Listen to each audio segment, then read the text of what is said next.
क्या आप जानते हैं कि हमारे शास्त्रों में, हमारे सनातन धर्म में कुछ ऐसे रहस्य छिपे हैं जो पीढ़ी दर पीढ़ी सही तरीके से हम तक पहुंच ही नहीं पाए? कुछ ऐसी बातें जो अगर सही समय पर और सही तरीके से जान ली जाएं तो इंसान का भाग्य बदल सकती हैं। आज मैं आपको एक ऐसी ही गुप्त बात बताने जा रहा हूं, एक ऐसा रहस्य जो आपके जीवन से कंगाली और दरिद्रता को हमेशा के लिए मिटा सकता है। ये रहस्य जुड़ा है एक विधवा स्त्री से, एक ऐसा इंसान जिसे समाज अक्सर दया और कभी-कभी उपेक्षा की नज़र से देखता है। लेकिन हमारे पूर्वज, हमारे ऋषि मुनि ये जानते थे कि एक विधवा स्त्री के भीतर एक ऐसी शक्ति छिपी होती है जो किसी वरदान से कम नहीं। आज मैं आपको बताऊंगा कि किसी भी विधवा स्त्री से बिना उसे बताए चुपके से बस एक छोटी सी चीज कैसे मांग लेनी है, और अगर आपने ये कर लिया तो यकीन मानिए आपके जीवन में धन की ऐसी वर्षा होगी जिसकी आपने कभी कल्पना भी नहीं की होगी। आपकी तिजोरी कभी खाली नहीं होगी और आपके घर में मां लक्ष्मी का स्थायी वास हो जाएगा। इस वीडियो को अंत तक बहुत ध्यान से देखिएगा, क्योंकि ये कोई साधारण टोटका या उपाय नहीं है। ये कर्म और भाग्य का एक बहुत गहरा रहस्य है जो आज मैं आपके सामने उजागर करने जा रहा हूं। तो चलिए मेरे साथ इस रहस्यमय यात्रा पर चलिए और जानिए कि वो एक चीज क्या है जो एक विधवा स्त्री से चुपके से मांग लेने पर आपकी किस्मत बदल सकती है। हमारे हिंदू धर्म में हर रिश्ते का, हर इंसान का एक विशेष स्थान है। हर किसी के भीतर ईश्वर का एक अंश है। लेकिन कुछ अवस्थाएं ऐसी होती हैं जब इंसान का ईश्वर से जुड़ाव बहुत गहरा हो जाता है। जब कोई स्त्री अपना सर्वस्व, अपना सिंदूर, अपना सुहाग खो देती है तो वो एक ऐसे अग्नि से तप कर निकलती है जो उसे साधारण से असाधारण बना देती है। समाज की नज़र में वो बेचारी हो सकती है, अकेली हो सकती है, लेकिन आध्यात्मिक दृष्टि से वो बहुत शक्तिशाली हो जाती है। उसका तप, उसका त्याग, उसका मौन, उसकी हर एक सांस में एक ऐसी ऊर्जा घुल जाती है जो किसी भी योगी या तपस्वी से कम नहीं होती। उसका बाहरी श्रृंगार उतर जाता है, लेकिन उसका भीतरी तेज कई गुना बढ़ जाता है। जब हम धन की बात करते हैं तो अक्सर हमारा ध्यान बड़ी बड़ी चीजों पर जाता है, सोना, चांदी, हीरे, जवाहरात। हम सोचते हैं कि माँ लक्ष्मी को प्रसन्न करने के लिए बड़े बड़े अनुष्ठान करने होंगे, महंगे महंगे दान देने होंगे। लेकिन हम ये भूल जाते हैं कि ईश्वर भाव के भूखे हैं, दिखावे के नहीं। माँ लक्ष्मी भी वहीं वास करती हैं जहाँ कर्मों की शुद्धता होती है, जहाँ मन में मैल नहीं होता और जहाँ किसी तपस्वी का आशीर्वाद होता है। और एक विधवा स्त्री जिसने अपने जीवन का सबसे बड़ा दुख झेला है, जिसका मन संसार की मोह माया से काफी हद तक विरक्त हो चुका है, वो किसी चलती फिरती तपस्विनी से कम नहीं है। उसके भीतर का वैराग्य ही उसकी सबसे बड़ी शक्ति है। तो अब सवाल ये उठता है कि ऐसी स्त्री से हमें क्या मांगना चाहिए? क्या हमें उनसे धन मांगना चाहिए या कोई वस्तु? नहीं, ये सब बहुत छोटी चीजें हैं। अगर आप उनसे ये सब मांगेंगे तो आपको शायद वो मिल भी जाए, लेकिन उसका प्रभाव क्षणिक होगा। हम जिस चीज की बात कर रहे हैं वो भौतिक नहीं, आध्यात्मिक है। वो एक ऐसी चीज है जो सीधे आपके भाग्य पर असर करती है। आपको उस विधवा स्त्री से जो मांगना है वो उसके दुखों का एक छोटा सा अंश है। चौंक गए ना आप? आप सोच रहे होंगे कि भला कोई किसी से दुख क्यों मांगेगा? हम तो मंदिरों में जाकर ईश्वर से अपने दुखों को दूर करने की प्रार्थना करते हैं। तो फिर किसी के दुखों का अंश मांगकर हमें अमीरी कैसे मिल सकती है? यही तो वो रहस्य है जिसे बड़े बड़े ज्ञानी और पंडित भी नहीं समझ पाते। यही कर्म का वो सूक्ष्म सिद्धांत है जो आज मैं आपके सामने खोलने जा रहा हूं। इसे समझने के लिए पहले हमें दुख और सुख के चक्र को समझना होगा। हर इंसान अपने प्रारब्ध, अपने पिछले जन्मों के कर्मों का फल इस जीवन में भोगता है। गरीबी, बीमारी, अपमान, ये सब हमारे ही किसी बुरे कर्म का नतीजा होते हैं। जब कोई स्त्री अपने पति को खोती है तो ये उसके जीवन की सबसे बड़ी परीक्षाओं में से एक होती है। ये एक ऐसा दुख है जो उसके कई जन्मों के बुरे कर्मों को एक साथ जलाकर भस्म कर देता है। वो दुख की आग में तपकर कुंदन बन जाती है। उसका हर आंसू, उसकी हर आह उसके कर्मों की मैल को धो देती है। इस प्रक्रिया में वो स्त्री आध्यात्मिक रूप से इतनी पवित्र और शक्तिशाली हो जाती है कि उसकी प्रार्थना में, उसके आशीर्वाद में और यहाँ तक कि उसके श्राप में भी बहुत बल आ जाता है। इसीलिए कहा जाता है कि किसी विधवा को कभी सताना नहीं चाहिए। उसका दिल दुखाने का मतलब है सीधे सीधे अपने दुर्भाग्य को निमंत्रण देना। अब आते हैं उस रहस्य पर कि उसका दुख मांगने से आपका भाग्य कैसे चमकेगा। जब आप सच्चे मन से, पूरी करुणा और निस्वार्थ भाव से किसी विधवा स्त्री के पास जाकर मन ही मन ये प्रार्थना करते हैं कि हे माँ, आप जिस पीड़ा से गुजर रही हैं उसका एक छोटा सा कण मुझे दे दीजिए ताकि आपका बोझ कुछ हल्का हो जाए, तो आप वास्तव में दुख नहीं मांग रहे होते। आप ब्रह्मांड को एक बहुत शक्तिशाली संदेश भेज रहे होते हैं। आप ये दिखा रहे होते हैं कि आपके मन में इतनी करुणा है, इतनी मानवता है कि आप किसी दूसरे के दुख को कम करने के लिए खुद कष्ट उठाने को तैयार हैं। ये स्वार्थ से परमार्थ की ओर एक बहुत बड़ी छलांग है। और जिस क्षण आपके मन में ये भाव आता है, उसी क्षण आपके भाग्य के बंद दरवाजे खुलने लगते हैं। क्यों? क्योंकि गरीबी और कंगाली केवल धन की कमी का नाम नहीं है। गरीबी एक मानसिक अवस्था है, एक आध्यात्मिक बाधा है। ये हमारे अंदर की स्वार्थ, लोभ और संकीर्णता का बाहरी रूप है। जब हम केवल अपने लिए मांगते हैं, अपनी सुख सुविधाओं के लिए प्रार्थना करते हैं, तो हम उस संकीर्णता के दायरे में ही बंधे रहते हैं। लेकिन जब आप किसी दूसरे के दुख में हिस्सेदार बनने का साहस दिखाते हैं, तो आप अपनी चेतना का विस्तार करते हैं। आप उस छोटे से मैं से बाहर निकलकर हम की भावना से जुड़ते हैं। और यही वो भावना है जो माँ लक्ष्मी को सबसे अधिक प्रिय है।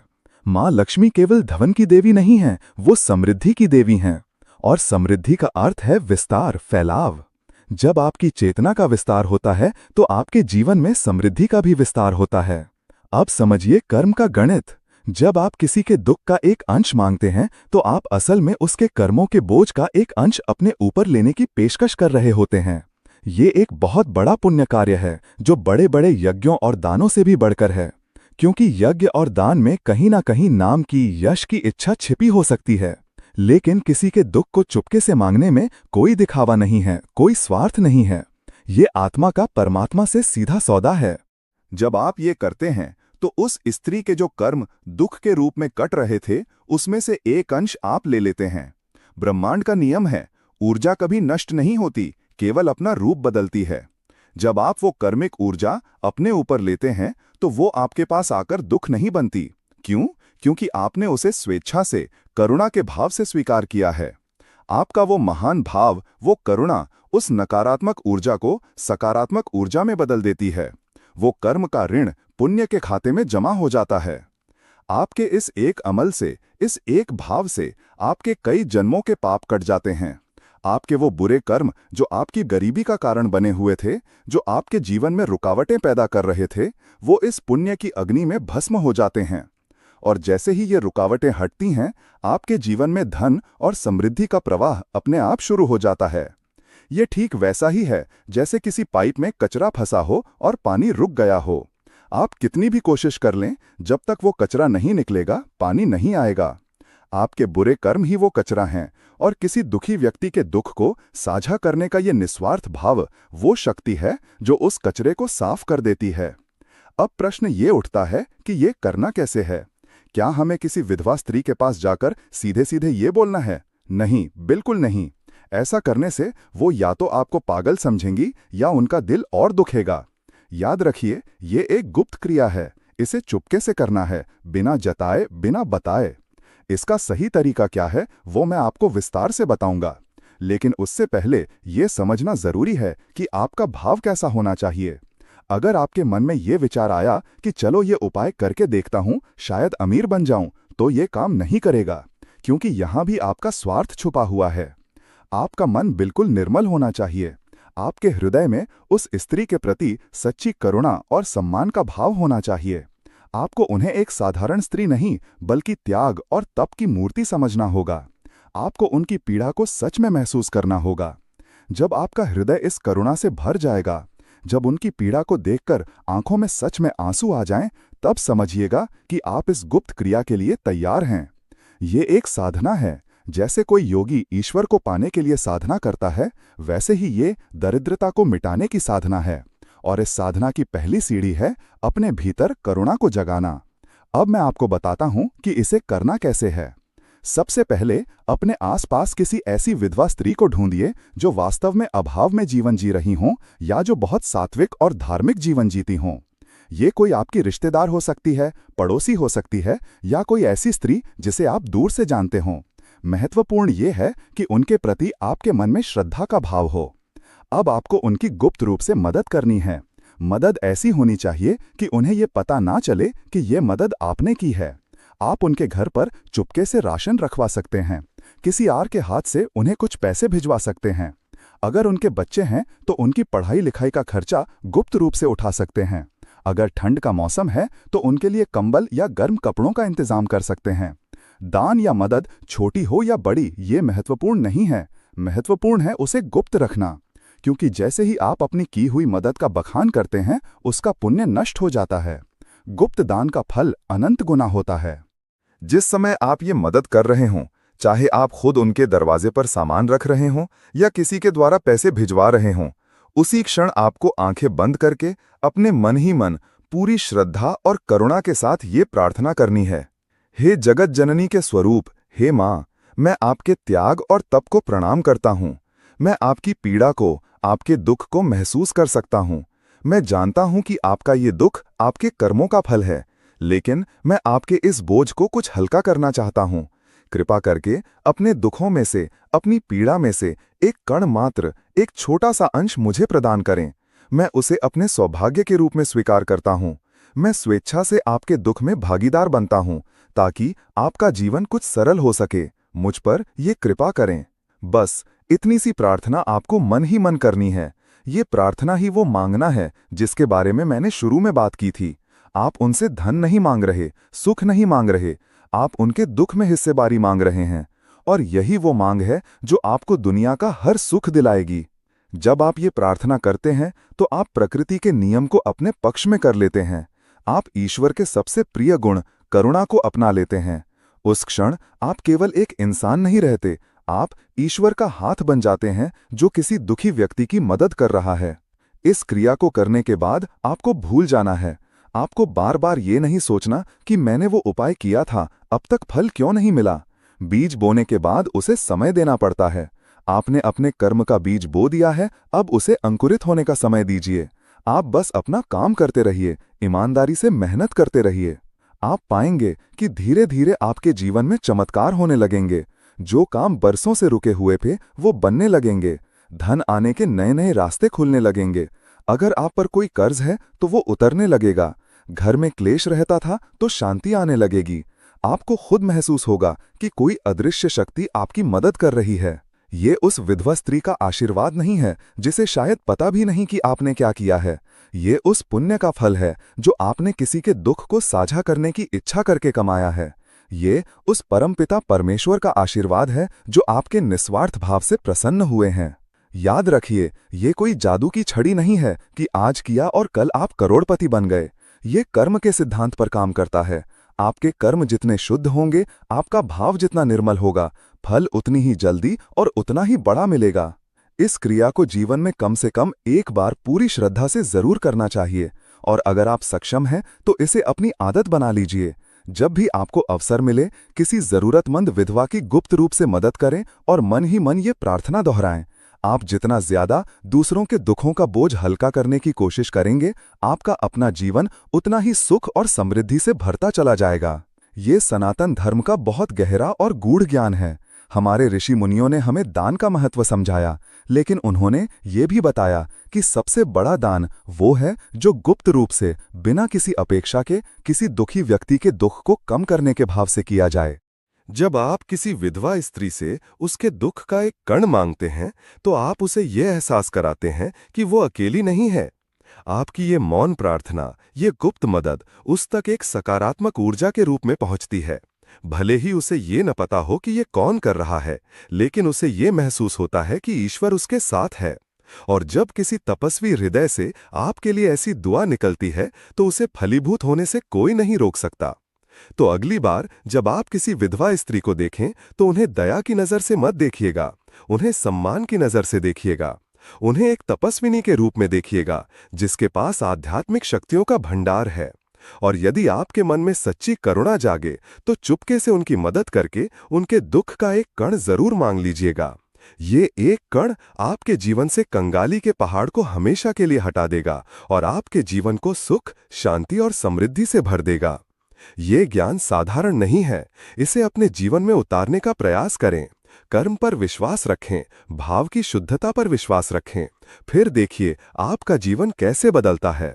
मुझे उम्मीद है कि आज मैंने आपको जो रहस्य बताया है वो आपके जीवन में एक सकारात्मक बदलाव लेकर आएगा। ये जानकारी आपको किसी किताब में शायद न मिले, क्योंकि ये अनुभव और श्रद्धा का विषय है। अगर आपको ये वीडियो पसंद आया हो, इसमें दी गई जानकारी महत्वपूर्ण लगी हो, तो इस वीडियो को लाइक जरूर करें और इस ज्ञान को अपने तक ही सीमित न रखें। इसे अपने दोस्तों और परिवारजनों के साथ शेयर भी करें। क्या पता आपके एक शेयर से किसी और की जिंदगी बदल जाए। और अगर आप भविष्य में भी ऐसे ही गहरे, रहस्यमयी और ज्ञानवर्धक वीडियो देखना चाहते हैं। आपने देखा होगा कई लोग गले में चांदी की चाबी पहनते हैं। दोस्तों, चांदी क्यों पहनते हैं? इसके पीछे बहुत बड़े कारण भी है। चांदी की चाबी पहनने से लक्ष्मी आकर्षित होता है। लक्ष्मी को बोलचाल की भाषा में हम बोल सकते हैं रुपया, पैसा एवं धन। दोस्तों, कुंगी को भाग्य का कारक समझा जाता है।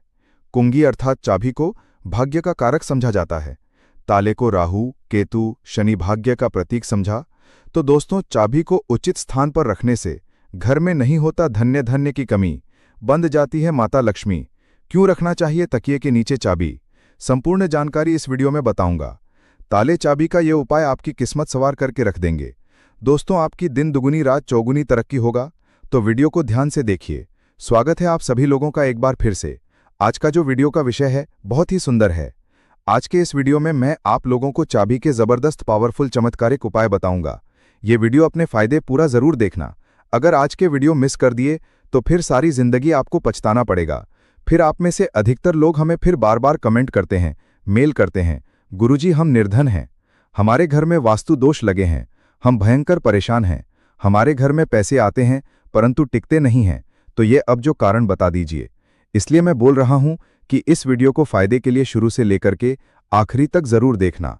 आज मैं आप लोगों को ताले चाबी की संपूर्ण जानकारी बताऊंगा। चाबी में है मानव की किस्मत की राज, कैसे राज छुपा है, ये सारी जानकारी इस वीडियो में आप सभी दर्शकों को देखने को मिलेंगे। सर्वप्रथम मैं आप लोगों को चाबी की कुछ जानकारी बता दूं। चाबी हमारे घर के कौन से स्थान पर रखना चाहिए, चाबी कैसे रखना चाहिए, चाबी रखने का स्थान कहाँ है, ये आप जान लीजिए। सबसे पहले जानते हैं चाबी के बारे में। तो आपने देखा होगा हर ताले तो तोड़ होती है चाबी। जी हाँ, हर ताले की जो तोड़ होती है वो चाबी होती है। और आपने देखा होगा हम जब लक्ष्मी पूजा करते हैं तो लक्ष्मी पूजा करने के दौरान माता लक्ष्मी को प्रसन्न करने के लिए घर में चाबी लाते हैं। दीपावली के दिन घर में चाबी लाए जाते हैं, ऐसी चाबी नहीं लाते। चाबी में कुछ ऐसे चमत्कारिक शक्तियां होती हैं, चाबी में कुछ ऐसे गुण होती हैं, कुछ चाबी में ऐसी शक्तियां पाई जाती हैं जिससे मानव की अध्यात्म उन्नति कर सकते हैं। आप सभी दर्शकों को बताना चाहूंगा, जब नई नवेली दुल्हन की प्राचीन समय में शादी हुआ करती थी और आज भी ग्रामीण इलाकों में नई दुल्हन की शादी होती है तो उन्हें चाबी का गुच्छा दिया जाता है। चाबी का गुच्छा क्यों दिया जाता है वो भी जान लीजिए। शास्त्रों में जो नई नवेली दुल्हन है इसे घर की लक्ष्मी समझा जाता है और धन की देवी लक्ष्मी को भी। जो नई नवेली दुल्हन को लक्ष्मी समझा जाता है और घर की देवी लक्ष्मी किसकी तरफ आकर्षित होती है, तो नई नवेली जो दुल्हन है इसकी तरफ ज्यादा आकर्षित होती है। और धन की रक्षा करने का किसे है? लक्ष्मी माता। और घर की लक्ष्मी कौन है? तो नई नवेली दुल्हन। नई नवेली दुल्हन को इसलिए जो है चाबी के गुच्छे दिए जाते हैं। चाबी को कभी भी गलत दिशा में नहीं रखना चाहिए। चाबी को कैसा रखना चाहिए, चाबी रखने का स्थान कहाँ होना चाहिए, सारी जानकारी वीडियो में आप सभी दर्शकों को जानने को मिलेंगे। वीडियो में आगे बढ़ने से पहले सभी दर्शकों से गुजारिश करना चाहूंगा, अभी तक कमेंट बॉक्स में जय माता लक्ष्मी नहीं लिखी है तो लिख दीजिए, वीडियो को लाइक कर लीजिए और चैनल को सब्सक्राइब कर हमारे सपोर्ट जरूर करना। दोस्तों, वास्तु पूजा चैनल के माध्यम से आपको हर जानकारी हासिल हो, जिस जानकारी से वो स्वयं की भला कर सके, दूसरों की भला कर सके, स्वयं की कल्याण कर सके, स्वयं की अध्यात्म उन्नति कर सके। कोई भी परेशानी आप मुझे मेल करें ना, आप मुझे कमेंट करके पूछें, मैं बिल्कुल आपकी करूंगा। और एक खास बात बताना, वास्तु पूजा चैनल के कमाए गए अधिकतर जो पैसे हैं गरीब एवं असहाय लोगों की सेवा में समर्पित होते हैं। अब आइए जानते हैं ताले चाबी के कुछ पैरों को। अधिकतर लोग जो हैं क्या करते हैं, ताला चाबी को कहीं भी फेंक करके रख देते हैं। ऐसा नहीं करना चाहिए। ताले किसे कहा जाता है? तो जो ताला है ये राहु माने जाते हैं। आपने देखा होगा बंद किस्मत, जो हमारी किस्मत में ताले लगे हैं। बहुत से लोग बोलते हैं ताले मतलब राहु। जो ताले हैं राहु का प्रतीक समझा जाता है। और जो ताले की रक्षा कौन करता है? बाबा कौन है? कुंगी हम बुध बोल सकते हैं। ज्योतिष के अनुसार जो बुध हैं यह कुंडली के तीसरे और छठवें भाव का कारक समझा जाता है। तीसरा भाव जो पराक्रम का होता है और छठवां भाव शत्रु का होता है। इसलिए जो ताले हैं जो बुध का प्रतीक मानते हैं। बुध को कौन कौन? बुध को हम बुद्धि के देवता कह सकते हैं, बुध को धन का देवता कह सकते हैं। बुधवार के दिन भगवान गणेश जी को भी समर्पित है। बुध का स्वामी भगवान गणेश जी कहे गए हैं। तो आप लोग जितने भी हमें कमेंट करके जितने भी कि ताला चाबी के बारे में प्रश्न पूछे, मैं उन्हीं का एक वीडियो बना करके